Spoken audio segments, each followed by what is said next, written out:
Although the first Aboriginal Australians arrived about 40,000 years ago, it still took the European explorers a while before Australia was discovered. It was a Dutch explorer, Willem Jansson, who was the first European to see the shores of Australia.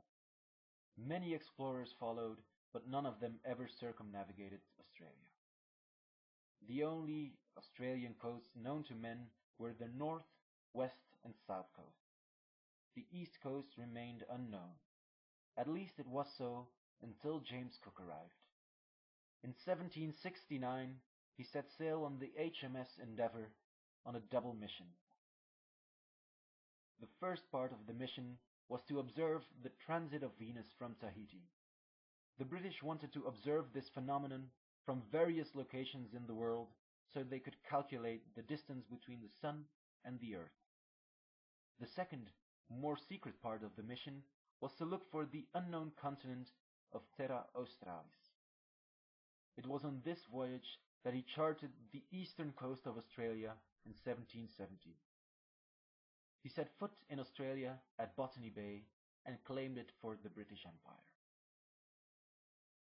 About 10 years later, after the American Revolutionary War, Britain had lost most of its colonies in North America, so they were in need of new territories.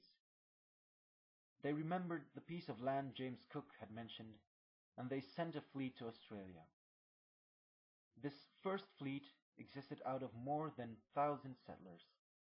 Around 800 of them were convicted criminals, because Australia was to be a penal colony. The fleet arrived at Botany Bay in January 1788. This was not the most ideal location to start a settlement, so they moved north to Port Jackson, where they erected a first settlement at Sydney Cove on 26th of January 1788. Until this day, the 26th of January is remembered as Australia Day.